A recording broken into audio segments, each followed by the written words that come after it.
Эмне үчүн аба учактары асманды туман каптаса уча алышпайт? Себеби учкучтар үчүн конгондо айлана чөйрөсүн көрүп туруу зарыл.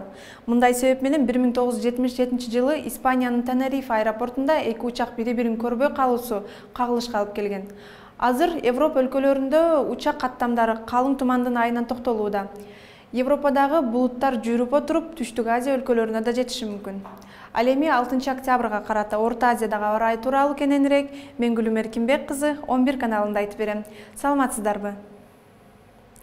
Кытайдагы этникалык кыргыздар жашаган Ак Суу шаарын эртең күнү бою туман басат. Туман кечке жуук тарап кетет, күн көрүнбөйт, аймакта жаан-чачын да күтүлбөйт. Үрүмчүдө да шаршембиде күн бүркөө болот. Эртең менен жааган кар барып отуруп жаанга айланат.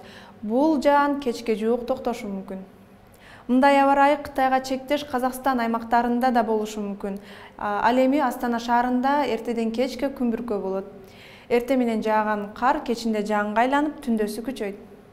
Алматыда күнүн бети көрүнбөй бүркөө болот. Шаардын тегерегинде түндөсү жаан менен кошо кар жаайт. Бул кар эртең менен токтойт. Ал эми Кыргызстандын түштүгү менен чектешкен Фергана өрөөнүндө да кара булут каптайт.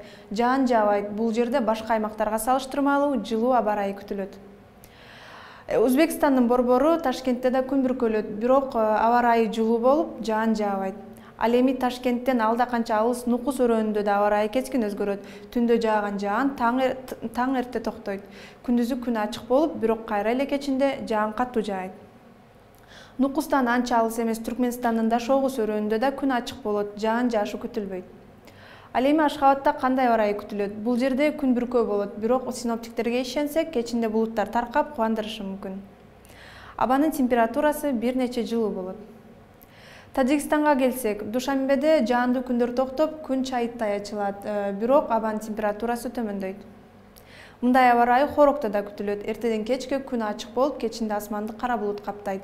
Түндөсү кар жаап, бирок күндүзү асман ачылып, кайра эле булут каптайт.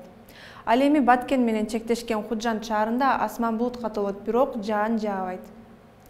Кыргызстанда түнкүсүн жаан-чачын күтүлбөйт. Күндүз көпчүлүк аймактарда жаан, тоо этектеринде жана тоолуу райондордо кар жаайт. Тоолуу аймактардын автожолдорунда кар күрткүсү күтүлөт.